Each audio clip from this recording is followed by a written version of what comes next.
Hello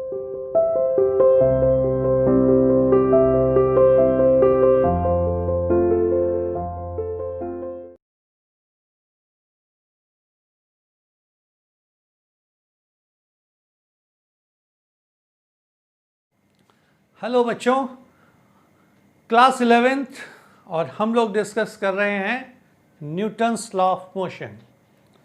Newton's law of motion में आज जो हम पार्ट डिस्कस करेंगे that is the most important part, और उसको हम लोग कहते हैं connected motion. Connected motion means दो बॉडीज़ हैं, दोनों आपस में कनेक्ट हैं, कौन सा किस पे कितना फोर्स लगाएगा, कौन सा किस पे कितना एक्सेलरेशन लगाएगा, ये चीज़ें आज हम लोग डिस्कस करेंगे। और इनको डिस्कस करने के लिए हमें ये पता होना चाहिए कि मोशन होता किस डायरेक्शन में है। मोशन उस डायरेक्शन में होता है जिधर का फोर्स ज़्यादा होता है। तो आज पहले मैं बात कर रहा हूँ फ्री बॉडी डायग्राम की हेल्प से लिफ्ट मोशन, फिर बात करेंगे पुली मोशन, और पुलीज में डिफरेंट टाइप की पुलीज। तो first of all we discuss motion of lift. Motion of lift.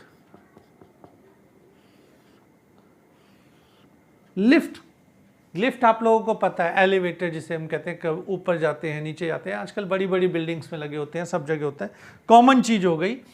तो अगर मैं कहता हूं कि ये एक लिफ्ट है, if this is a lift,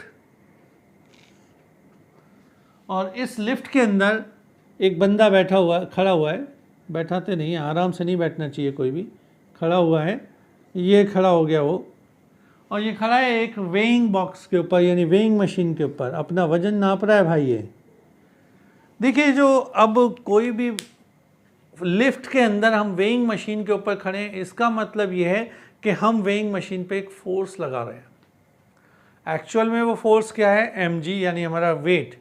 पर क्योंकि लिफ्ट का मोशन हो सकता है, वो अपवर्ड भी हो सकता है, डाउनवर्ड भी हो सकता है, वो कांस्टेंट भी हो सकता है, वो रेस्ट पे भी हो सकता है, वो फ्री फॉल भी हो सकता है, कुछ भी हो सकता है, अलग अलग केस होगा। तो उस केस में ये रिएक्शन, यानी कि इसके ऊपर लगने वाली जो रिएक्शन होगी वो भी अलग होगी। ये एक वेइंग मशीन मान लीजिए, ये इसके ऊपर मैंने ऑब्जेक्ट रखा, अगर ये दोनों रेस्ट में हैं तो क्या मैंने बताया कि mg नीचे लग रहा है, ऊपर की ओर रिएक्शन लग रही है, और हम पढ़ते हैं every action have equal and opposite reaction. तो उस केस में तो रिएक्शन सेम है, लेकिन यहाँ चीज़ें डिफरेंट होंगी। कैसे डिफरेंट होंगी, चलिए डिस्कस करते हैं। उससे पहले एक बार थर्ड लॉ बता रहा हूँ। थर्ड लॉ क्या था, एवरी एक्शन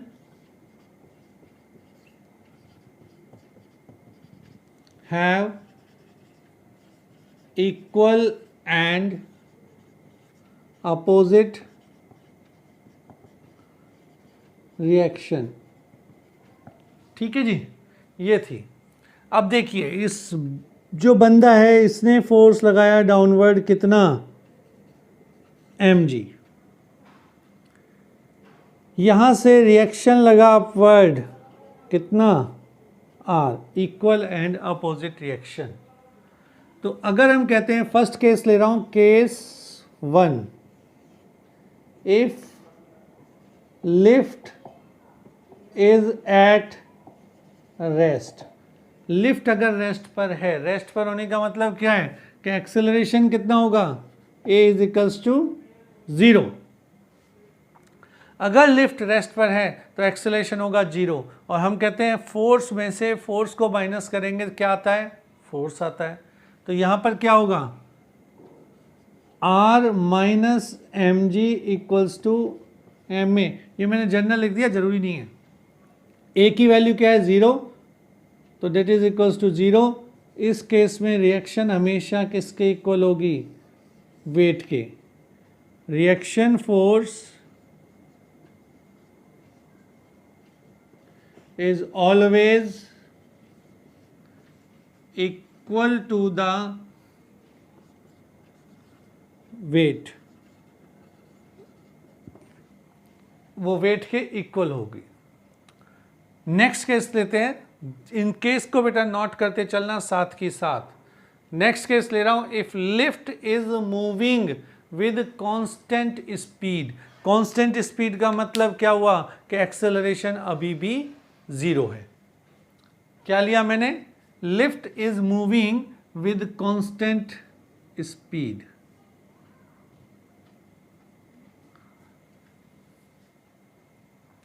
अब कांस्टेंट स्पीड में एक्सेलरेशन 0 क्यों?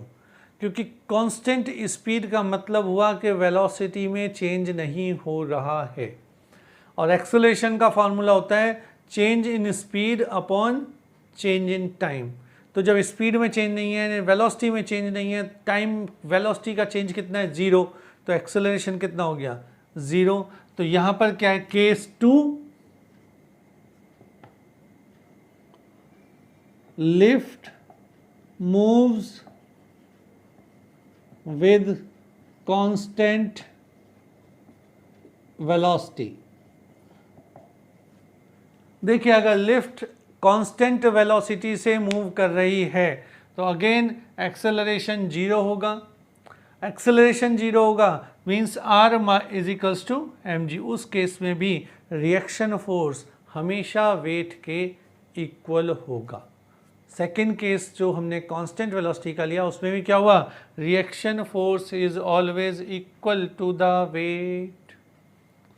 Now we take the third one is lift is moving upward with acceleration a। क्या लिया? कि lift is moving upward. Third case है, ये बॉडी जा रही है ऊपर की तरफ, किससे? a एक्सेलरेशन से। बॉडी ऊपर जा रही है। अब यहां देखो इस बॉडी पे फोर्स कितने लग रहे हैं? इस पर केवल 2 फोर्स लग रहे हैं। हमने बात की थी force is always in pairs. Force केवल 2 लग रहे हैं, एक लग रहा है आर ऊपर, एक लग रहा है नीचे mg। बॉडी जा रही है ऊपर जा रही है, इसका मतलब ऊपर ले जाने वाला फोर्स कौन सा है? आर इसको ऊपर खींच के ले जा रहा है ऊपर की तरफ। mg कम है, आर इसे ऊपर ले जा रहा है। mg अपनी तरफ नीचे डाउनवर्ड खींच रहा है, लेकिन आर ज्यादा है, वो उसे ऊपर ले जा रहा है। तो हम क्या कहेंगे? In this case r is greater then mg। अगर एक्सेलरेशन a से बॉडी ऊपर जा रही है तो जो रिएक्शन फोर्स है वो वेट से ज्यादा होगा। तो केस 3 हमारा क्या है? Case 3 is lift is moving upward with acceleration a acceleration से वो ऊपर जा रही है। तो इस कंडीशन में क्या हुआ? केवल देखिए, अब मैं इसको देख रहा हूं, यहां पर फ्री बॉडी डायग्राम बना रहा हूं। फोर्स लग रहा है एक ऊपर की ओर r, एक फोर्स लग रहा है नीचे की ओर mg, और बॉडी जा रही है ऊपर की ओर a से। तो r माइनस mg, r में से जब मैं mg को माइनस करूंगा क्या बचेगा? ये एक्सेलरेशन आएगा। तो यहां से आया by free body diagram r minus mg equals to ma। ये इक्वेशन रहेगी क्योंकि ऊपर जा रहा है। तो रिएक्शन फोर्स कितना हो गया? mg प्लस ma, या मैं कह सकता हूं r is equals to mg plus a। तो जब कोई लिफ्ट ऊपर की ओर मूव करेगी विद सम एक्सेलरेशन तो रिएक्शन फोर्स हमेशा ज़्यादा होगा उसके अपने वेट से। Reaction force is greater than its on weight if lift is moving upward with acceleration a। अब नेक्स्ट केस लेते हैं हम। यही लिफ्ट है, जा कहाँ रही है? Downward with acceleration a। Now lift is moving downward with acceleration a।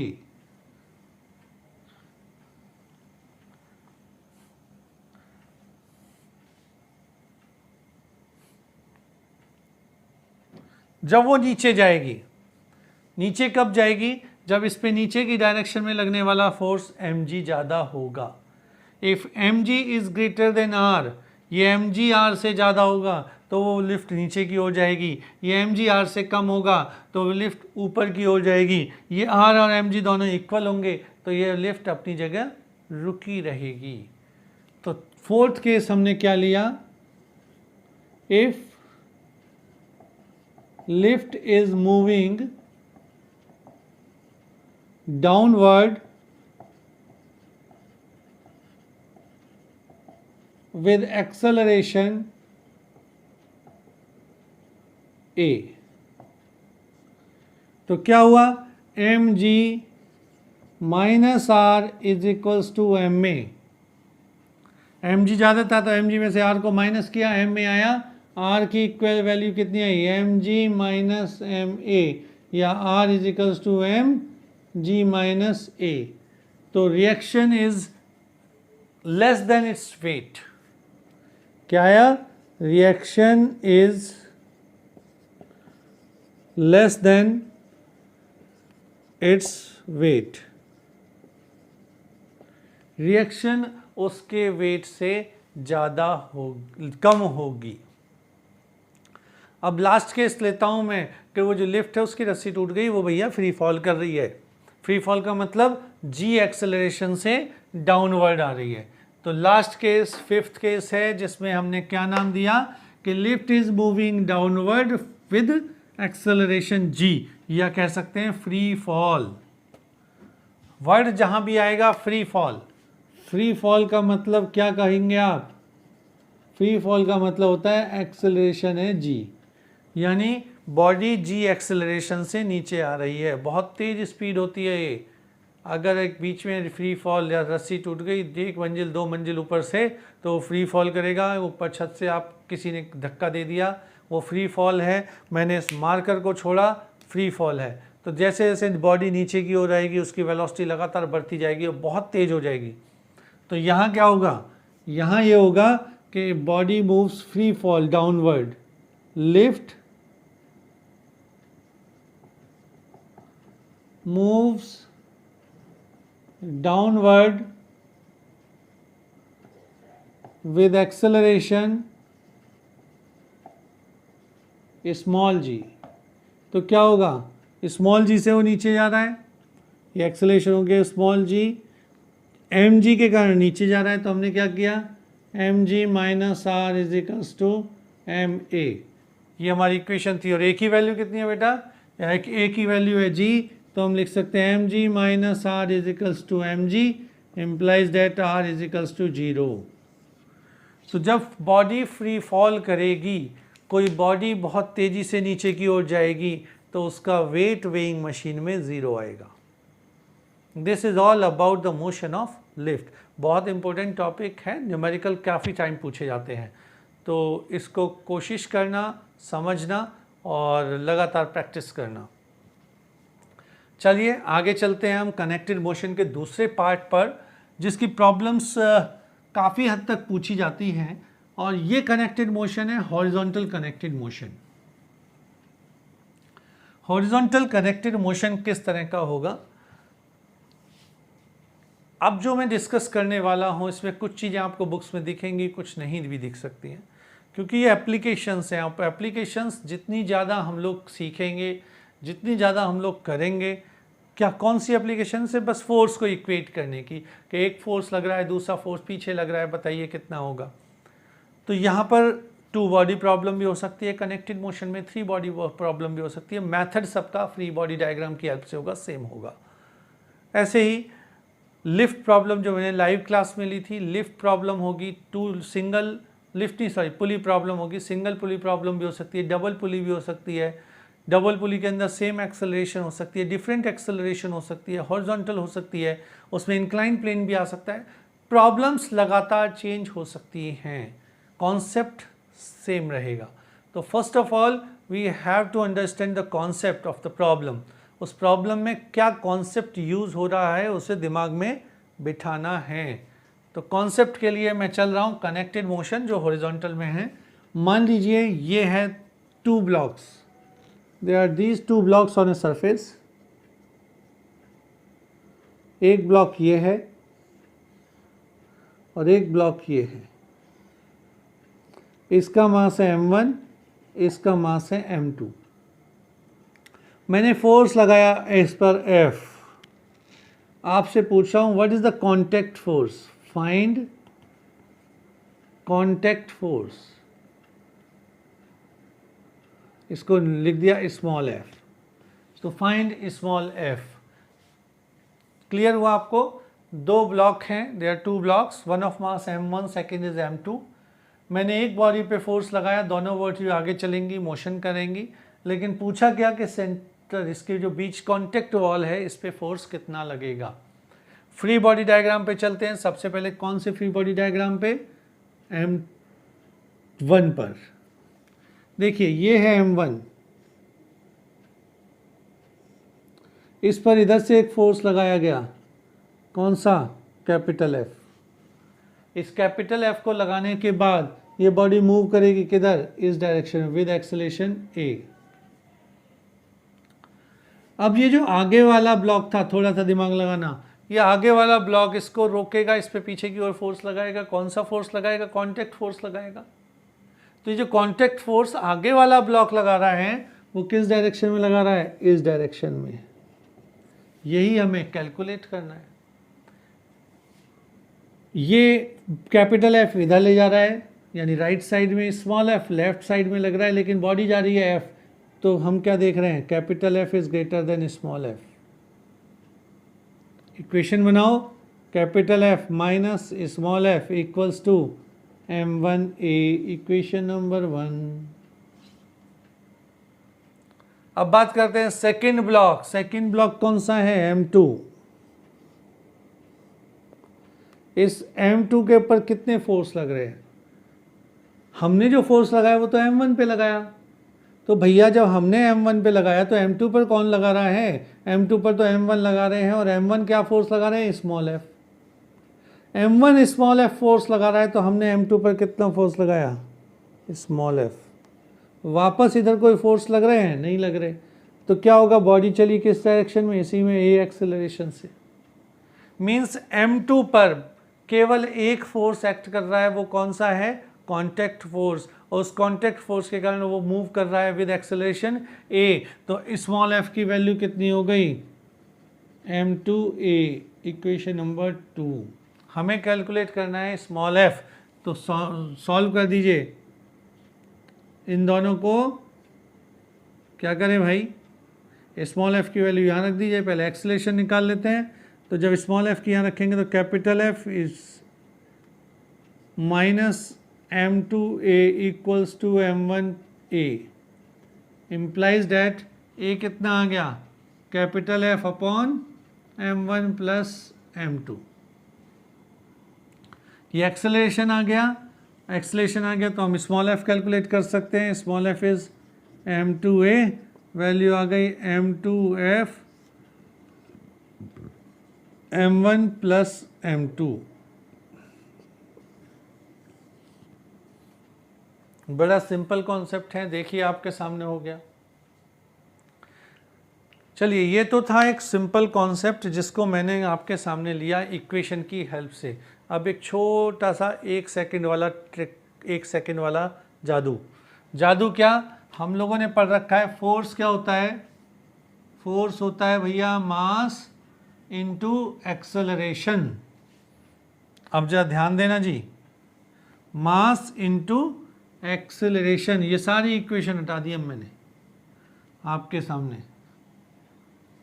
केवल एक इक्वेशन रखेंगे, बाकी सब हटा देंगे।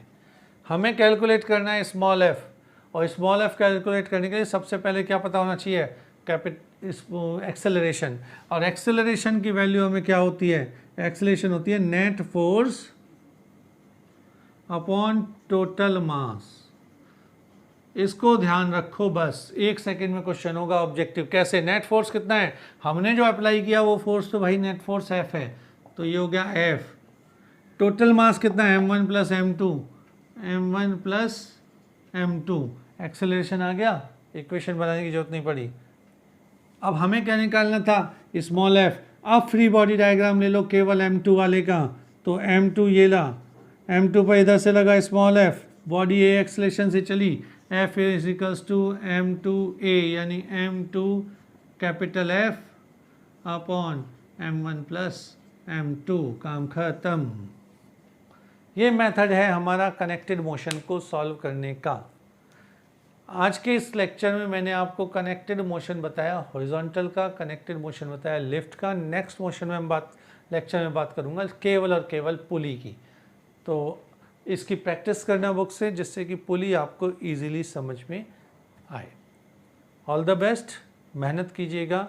और हाँ, जो आपकी स्कूल में क्लासेस हो रही हैं, जिससे आपको बताया जाता है कि भाई उस दिन स्कूल में आइए, तो पेरेंट्स से कहकर प्लीज़ उस दिन स्कूल ज़रूर आएँ, क्योंकि स्कूल में आपका प्रॉपर टीचिंग हो रही है, वहाँ आपको प्रॉपर आपकी सारी प्रॉब्लम्स बताई जा रही हैं। ठीक है, ऑल द बेस्ट।